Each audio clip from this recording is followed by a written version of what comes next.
Hello everyone, welcome back to इलियम biology chapter number 21 class 11th का neural control and coordination का आज 9th session है जो हम लोग यहाँ पे आज डिस्कस करेंगे। और आज हम लोग बात करेंगे अबाउट हाइंड ब्रेन। ठीक है, तो शुरुआत करते हैं। देखो ये डायग्राम बार बार हम हर वीडियो में देख रहे हैं। तो हमने ब्रेन को टोटल 3 पार्ट्स में डिवाइड किया। सबसे पहले आता है फोर ब्रेन में हमने स्टडी किया सेरेब्रम के बारे में, फिर हमने थैलेमस की स्टडी की, हाइपोथैलेमस की स्टडी की, पीनियल ग्लैंड देखा हमने, पिट्यूटरी ग्लैंड देखा, ये सब चीज़ें हमने डिटेल में डिस्कस किया।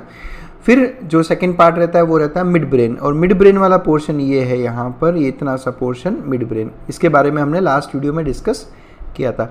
आज का जो अपना टॉपिक है वो है हाइंड ब्रेन। तो बेसिकली हाइंड ब्रेन में हम 3 स्ट्रक्चर स्टडी करेंगे, जिसमें से सबसे पहला स्ट्रक्चर है ये, जिसे कहा जाता है पॉन्स। तो देखो पॉन्स का अगर मैं बाउंड्री ड्रॉ करूँ आपके लिए, तो ये पॉन्स है, ये रहा अपना पॉन्स। ये जो रेड कलर का मैंने बाउंड्री बनाया पूरा, ये पॉन्स है। ठीक है, अब पॉन्स के नीचे की तरफ जो स्ट्रक्चर आएगा वो आएगा मेडुला। तो ये मेडुला है पूरा, यहाँ से लेकर यहाँ तक ये मेडुला है, और मेडुला ही फर्दर आगे स्पाइनल कॉर्ड का फॉर्मेशन करती है। ये स्पाइनल कॉर्ड हो गई। और पीछे की तरफ जो डॉर्सल सरफेस पे, जैसा मैं आपको हर बार कह रहा हूँ कि पोस्टीरियर सरफेस कौन सा होगा, जिस तरफ सेरेबेलम प्रेजेंट है। तो ये सेरेबेलम, जिसको आप छोटा दिमाग भी कहते हो, ये सेरेबेलम है, ये सेरेबेलम है। तो सेरेबेलम, पॉन्स और मेडुला ऑब्लोंगाटा, ये तीनों मिलकर जो है हाइंड ब्रेन का फॉर्मेशन करते हैं। इसके अलावा ये मिड ब्रेन हुआ। तो मिड ब्रेन, पॉन्स और मेडुला ऑब्लोंगाटा, ये तीनों एक ही एक्सिस पे रहते हैं, इसलिए इन तीनों को मिलाकर कहा जाता है ब्रेन स्टेम। ये भी हमने लास्ट टाइम डिस्कस किया था। तो आज हम लोग बेसिकली बात करेंगे केवल हाइंड ब्रेन के बारे में। चलिए शुरू करते हैं हम लोग। सबसे पहले तो आपको मैं एक साथ हाइंड ब्रेन का लोकेशन अगर दिखाना चाहूँ तो ये लोकेशन है एग्जैक्ट। ठीक है, इसमें आप अगर देखोगे तो आपको इस तरफ, ये पीछे की तरफ जो बड़ा सा स्ट्रक्चर है, ये सेरेबेलम है। सेरेबेलम हमेशा याद रखना है पोस्टीरियर साइड में है। ये हो गया, ये पोस्टीरियर साइड है और ये एंटीरियर साइड है। तो सेरेबेलम पोस्टीरियर साइड में होगी। ये इसके आगे की तरफ ये आपका रह जाएगा पॉन्स, नीचे की तरफ ये मेडुला हो गया, और मेडुला फिर फर्दर आगे जाके स्पाइनल कॉर्ड का फॉर्मेशन करता है। ये स्पाइनल कॉर्ड शुरू हो गई यहाँ से, ये स्पाइनल कॉर्ड है यहाँ पे। बहुत से बच्चे स्पाइनल कॉर्ड और वर्टिब्रल कॉलम में ना कंफ्यूज रहते हैं। तो देखो मैं एक बार यहाँ पे कन्फ्यूजन दूर करूँ। जो आप हिंदी में कहते हो ना बैकबोन या रीढ़ की हड्डी, बैकबोन या रीढ़ की हड्डी जिसे कहते हो, वो बेसिकली वर्टिब्रल कॉलम है। आपकी बहुत सारी वर्टिब्रीज, टोटल 26 वर्टिब्री होती है एडल्ट में। ये 26 वर्टिब्रीज मिलकर जो है वर्टिब्रल कॉलम का फॉर्मेशन करती है। और इन वर्टिब्रीज के सेंटर में जो है खाली स्पेस रहता है, उन स्पेसिस में से होकर पास होती है स्पाइनल कॉर्ड। तो बैकबोन और स्पाइनल कॉर्ड में फ़र्क होता है, ये दोनों सेम नहीं रहती, ध्यान रखें। स्पाइनल कॉर्ड नर्वस सिस्टम का पार्ट है और बैकबोन बोन्स की बनी है।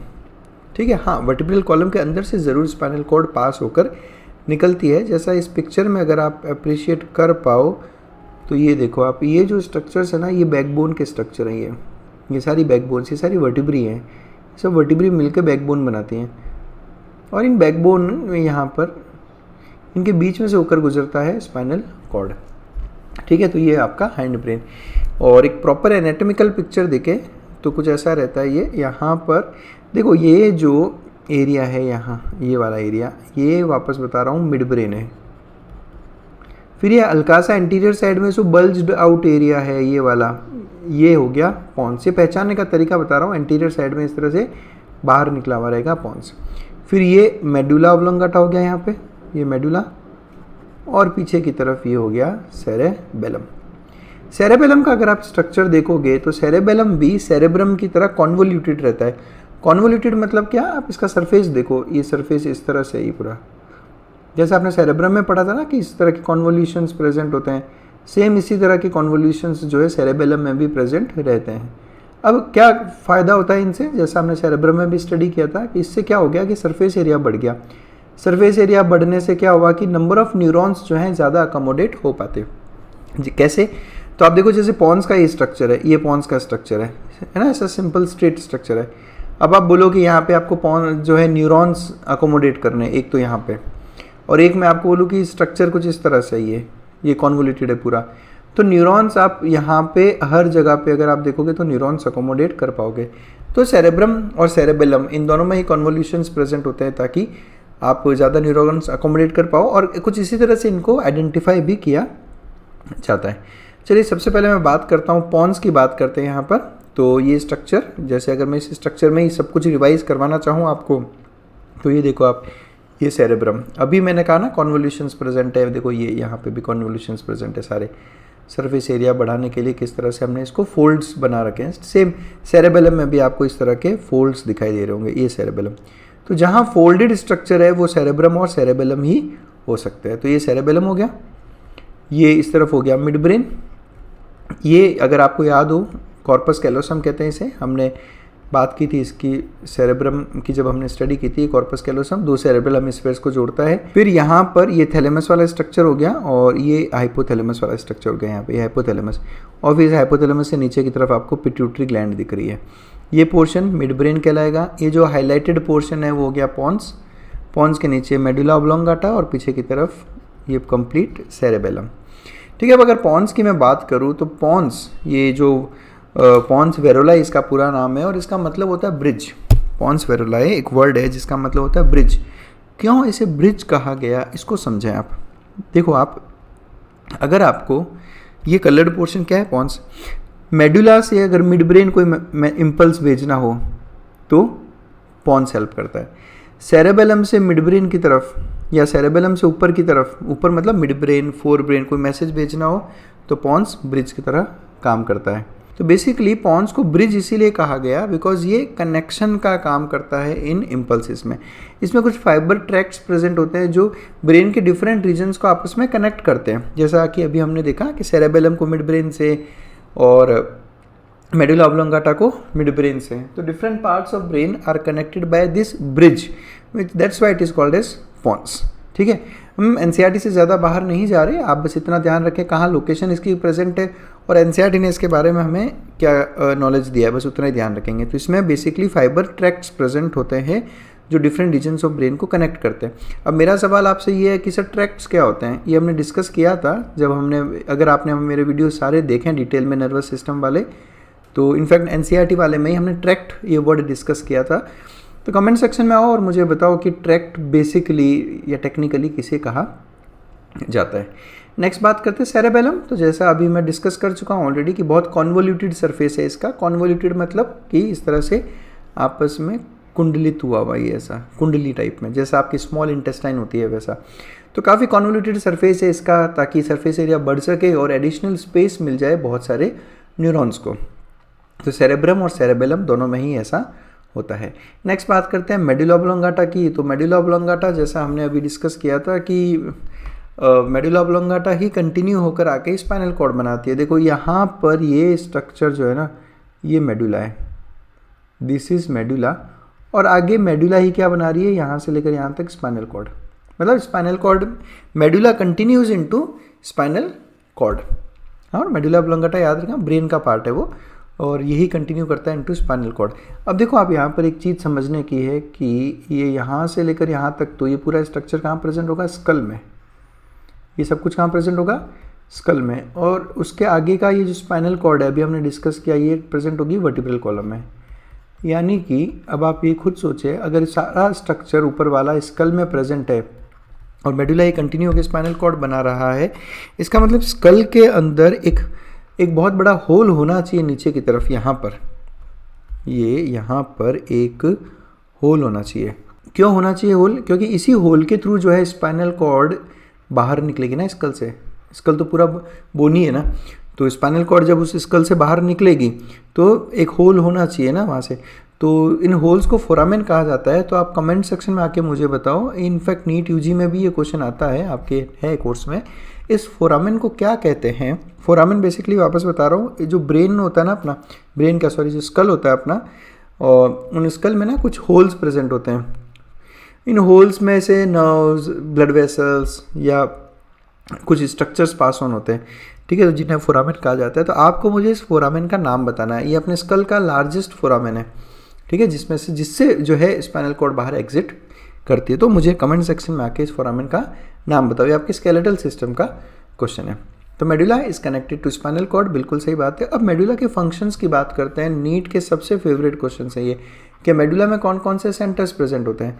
तो जैसे अगर आपको पता हो सेंटर्स, हमने लास्ट टाइम भी डिस्कस किया था कि ब्रेन के अलग अलग पार्ट्स में कुछ सेंटर्स प्रेजेंट होते हैं जो पर्टिकुलर किसी फंक्शन को कैरी आउट करते हैं। जैसे हमने हाइपोथैलेमस की बात की थी, जब हमने बात की थी फोर ब्रेन की, तो हमने देखा था कि हाइपोथैलेमस में कितने सारे सेंटर्स प्रेजेंट होते हैं। तो अगर याद है तो कमेंट सेक्शन में आके मुझे बताओ कि हाइपोथैलेमस में कौन कौन से सेंटर्स प्रेजेंट होते हैं। मेडुला ऑब्लोंगाटा की बात करूँ तो सबसे इंपॉर्टेंट नीट यूजी के क्वेश्चन हैं ये। देखो मेडुला ऑब्लोंगाटा में सबसे पहले प्रेजेंट है आरआरसी यानी रेस्पिरेटरी रिदम सेंटर, आरआरसी कहते हैं इसको। ये जो हम लोग 1 मिनट में 12 से 16 बार सांस लेते हैं, यानी जो इनहेल करते हैं या एक्सेल करते हैं, ये अपना जो ब्रीदिंग रेट है, ये ब्रीदिंग रेट का जो रिदम है, जो लय है, वो कौन मेंटेन करता है? Medulla oblongata. तो ये आपको ध्यान रखना है, ठीक है। रेस्पिरेशन रिदम सेंटर यानी जो अपना नॉर्मल रिदम है रेस्पिरेशन का, ब्रीदिंग का, उसको मेंटेन करने का काम उसका सेंटर मेडुला में प्रेजेंट है। उसके अलावा एक और इम्पॉर्टेंट सेंटर है कार्डियक सेंटर। देखो नॉर्मली हमारा हार्ट 1 मिनट में जो हम कहते हैं ना 72 टाइम्स बीट करता है ना, एक एवरेज बता रहा हूँ मैं आपको। अगर मुझे इस हार्ट रेट, इसको हार्ट रेट कहते हैं, हार्ट रेट, ये जो नॉर्मल हार्ट रेट है ना 72 वाली, ये तो देखो अपने आप मेंटेन होती है। आपने पढ़ा होगा हार्ट के अंदर नोडल टिश्यूज प्रेजेंट होते हैं जिसमें से मेन रहता है ऐसे नोड खुद ही हार्ट को बीट करने के लिए इम्पल्सेस जनरेट करता है, ठीक है। तो ये तो नॉर्मल खुद ही प्रोड्यूस कर लेगा हार्ट। लेकिन अगर आपको इसे बढ़ाना है, यानी 72 से अगर आपको बॉडी की डिमांड ज़्यादा है, ठीक है, तो जब बॉडी की डिमांड ज़्यादा होती है तो हार्ट रेट बढ़ाई जाती है। तो हार्ट रेट बढ़ाने का काम और हार्ट रेट कम करने का काम मेडुला ऑब्लोंगाटा के पास है। नॉर्मल हार्ट रेट तो हार्ट खुद ही मेंटेन करेगा, लेकिन उसको बढ़ाना है और उसको कम करना है तो मेडुला करेगा। लेकिन रेस्पिरेशन में जो नॉर्मल रेट है, अपनी ब्रीदिंग रेट, वो मेडुला ही कंट्रोल करता है। क्लियर। और सबसे इंपॉर्टेंट वॉमिटिंग सेंटर प्रेजेंट होता है इसके अंदर। वॉमिटिंग सेंटर आप सबको पता, जो हमें उल्टी आती है, जो हमें वॉमिटिंग आती है, that is because of medulla. ये वाला सेंटर जैसे स्टिमुलेट होता है हमें वॉमिटिंग होने लगती है। तो ये तीनों पे क्वेश्चन आ रखे हैं एग्जाम में और काफ़ी बार आ रखे हैं, है ना। तो ये आप याद करें, respiration rhythm centre, cardiac centre और वॉमिटिंग सेंटर। नेक्स्ट बात करते हैं ब्रेन स्टेम। ये भी अगर आप मेरे वीडियोस कंटिन्यूस देख रहे हो तो मैं करीब करीब हर वीडियो में ब्रेन स्टेम तो डिस्कस कर ही रहा हूँ। ब्रेन स्टेम में बेसिकली मिड ब्रेन आता है, ठीक है, फिर आता है पॉन्स और फिर आता है मेडुला। इसको ऐसा इसलिए कहता है क्योंकि अब आप ये देखो, ये स्ट्रक्चर देखो तो आपको ऐसा लगेगा ये कोई स्टेम लाइक स्ट्रक्चर है, ये कोई स्टेम लाइक स्ट्रक्चर है, इसलिए इसको ब्रेन स्टेम नाम दिया गया। तो मिड ब्रेन, पॉन्स और मेडुला, ये तीनों मिलकर तो क्या बनाते हैं? Brain stem. और पॉन्स, मेडुला और सेरेबेलम, ये तीनों मिलकर क्या बनाते हैं? Hind brain. ये आपको ध्यान रखना है। अच्छा, कमेंट सेक्शन में आके मुझे बताओ कि ये जो 4 बॉल लाइक स्ट्रक्चर्स हैं इनका नाम क्या है? ये हमने डिस्कस किया था जब हमने मिड ब्रेन की बात की थी। इनफैक्ट मिड ब्रेन को हम इसी से पहचानते हैं। अगर कभी कंफ्यूज हो जाओ कि यार मिड ब्रेन कौन सा है, पॉन्स कौन सा है, तो जिसके डॉर्सल सरफेस पे ये 4 इस तरह की स्वेलिंग्स या राउंड स्ट्रक्चर्स प्रेजेंट है उसको आप कहते हो मिड ब्रेन, ठीक है। तो इन 4 राउंड स्वेलिंग्स का नाम क्या है, ये आप आके मुझे कमेंट सेक्शन में बताइए, ठीक है। तो ये रहता है brain stem. Brain stem basically brain और स्पाइनल कॉर्ड के बीच का कनेक्शन है ना। ब्रेन स्टेम के ऊपर मिड ब्रेन आ गया, सॉरी मिड ब्रेन का थैलेमस आ गया और नीचे की तरफ आ गया स्पाइनल कॉर्ड। तो ब्रेन और स्पाइनल कॉर्ड को कनेक्शन कौन करता है? Brain stem. सीधे सीधे एनसीईआरटी के क्वेश्चन है जो एग्जाम में पूछे जाते हैं कि ब्रेन स्टेम या फिर ब्रेन और स्पाइनल कॉर्ड के बीच का कनेक्शन क्या कहलाता है। फिर आते हैं हम हमारे एनसीईआरटी फिगर पे। ये भी हम करीब करीब हर वीडियो में डिस्कस करते हैं। इसमें अगर कुछ नया आज देखने को मिले तो सेरेब्रल हेमिस्फीयर डिस्कस कर चुके हैं, कॉर्पस कैलोसम डिस्कस किया, सेरेब्रम डिस्कस किया, थैलेमाई, हाइपोथैलेमस, सेरेब्रल एक्विडक्ट हमने लास्ट टाइम डिस्कस किया।